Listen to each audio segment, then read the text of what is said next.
in Kazakhstan when Nazarbayev became the Elbasi, and when he was almost eaten instead of sausage. And by the way, he regularly goes to Putin to complain. And he shows this to Tokayev, trying to turn things back around. There's so much intrigue there that even Tokayev has taken notice of it. And it's no coincidence that he mentioned it in an interview. That all their contacts are unofficial. Here, of course, a good question arises. What could these people be negotiating about? Depose Nazarbayev and not yet depose Putin. Not to negotiate for Nazarbayev to return to Kazakhstan and hand over half of Kazakhstan to Putin. Nazarbayev says, if you bring me back, I'll just hand over all of Kazakhstan to you, lock, stock and barrel. Because this unsavory person, the earthworm, he's working for Xi Jinping, he's working for China, and he's already showing you the horns and doing it quite regularly.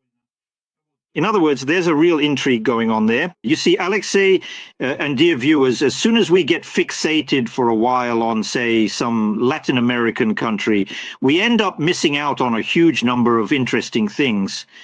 For example, in Turkey, there was a contract signed for 2.5, almost 3 billion people for the sale of a Turkish aircraft to the Spanish, a military training aircraft, and so on. In every country, you can find plenty of such news items that just fall out of the news feed simply because there's no time to read them and everyone is fixated on this Maduro and his wife or on Trump. But we won't do that. Let's focus, at least for starters, on analyzing the Kazakhstan case. Is Putin currently capable of orchestrating a coup d'etat in Kazakhstan and bringing Nazarbayev back? No, I don't think he's capable of that because it would mean opening a serious second front. To be honest, I actually thought that after Georgia, Putin would attack Kazakhstan. Because Kazakhstan, although it's a large country, is sparsely populated, only 19 million people. Of those, 3 million are Russians, meaning about 1/6 of the population is Russian. Moreover, there's a huge border. Their border with the Russian Federation stretches for 7,000 kilometers. And Kazakhstan is a very rich country, so it's a very tempting prize. Because, of course, not in everything, but, for example, in uranium. It's the world's leading producer of uranium. In other words, it's the most important country, and I think Kazakhstan accounts for about 40% of the world's total uranium production. For nuclear power plants. So, in reality, for Rosatom to get such a big share would be very appealing. But you see, he went for Ukraine because Putin simply has a special connection with Ukraine. He really wanted to trample Ukraine, and in my opinion, I've written about this, I said it back on February 24th, 2022, Putin made his biggest strategic and geostrategic mistake. Because if it had been Kazakhstan, he could have taken it easily. Kazakhstan doesn't have an army, the Kazakhs wouldn't have fought him. They wouldn't have fought him the way the Ukrainians are fighting. China wouldn't have stepped in for Kazakhstan back then either. Because at that time there weren't such strong ties as there are now. Tokayev has strengthened them over the past 3 years. So back then it was all quite realistic. Now that's all gone because now the most important thing has happened. China has said that it is the guarantor of Kazakhstan's territorial integrity. So in reality now, if Putin tries to make a move on Kazakhstan, China will cut off all economic ties. In other words, to put it bluntly, China will first take away the Far East and Siberia from him, and then cut off absolutely all economic ties, and the Russian Federation will completely collapse, because right now Putin simply cannot survive without China at all. So, he missed the moment when he could have. Well, to put it bluntly, he really made a very serious mistake. Thank God for the Kazakhs and for Kazakhstan. Because they, of course, would have been an easier target for Putin, and then the whole of Central Asia as well. But now all of that is gone. Now Turkey is there, now the Chinese are there too. And now they themselves won't surrender anymore. They've already gotten a taste themselves. Yuan, and in connection with China, China has already built its backup Silk Road through them.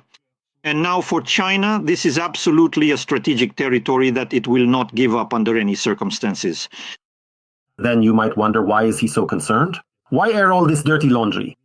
Don't you think that in this way he doesn't want to open Xi Jinping's eyes to Putin, but rather to undermine him a bit in Xi Jinping's eyes and show in general Xi Jinping's eyes to Putin, but rather to undermine him a bit in Xi Jinping's eyes and show in general?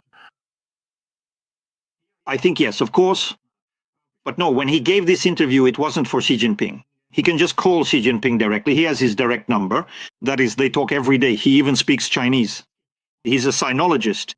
He specializes in China, studied there, and speaks conversational Chinese. So he can easily communicate with Xi Jinping at any time, whether by smartphone or secure line, and so on. No, it's to show the global community that Putin has these kinds of behind-the-scenes connections. And maybe, it's also for those clans, the remnants of the Nazarbayev clans in Kazakhstan, because they need to be shown who's the boss in the house. And to say that, and to the neighbors as well, the East is a tricky place after all. There you really have to constantly stake out your territory and show who's in charge. Because Putin also deliberately receives Nazarbayev to annoy Tokayev. You understand that, right? So it's a game on both sides is being played. It's a game, a kind of pressure. And every time Tokayev tries to bite off a little more power, Putin pulls Nazarbayev, that little devil, out of the box and says, if anything happens, I've got him right here. The Kazakhstani Medvedchuk. If necessary, I can send him back the other way. Or the Kazakhstani Yanukovych. More like Yanukovych, actually, not Medvedchuk. Because after all, he's a former leader. So that's how things stand. It's an interesting situation, and it's worth keeping an eye on. It's a thorn in Tokayev's side. But I don't think Tokayev is too worried about it. He just... By the way, the proof is that he simply brings this out into the public sphere. That is, he calmly holds a press conference and says, yes, Nazarbayev is still hanging around somewhere, traveling, going to Moscow or wherever. But he can't say that Putin, the bastard, is playing games with me and constantly keeping my enemies closer to himself. But he made it clear that he's aware of everything that's going on, that he's the boss, and that everything is fine. In fact, from my point of view, the very fact that Tokayev aired this dirty laundry in public proves that he has power. He feels his own strength. He doesn't need to go to Putin, bow down and say, Putin, let's make a deal. Could you receive him less often? And so on. He says, I don't care who you receive there because I am the master in this country. Putin, the geopolitical strategist, has achieved success. And this isn't just in relations with Tokayev, but with many others as well.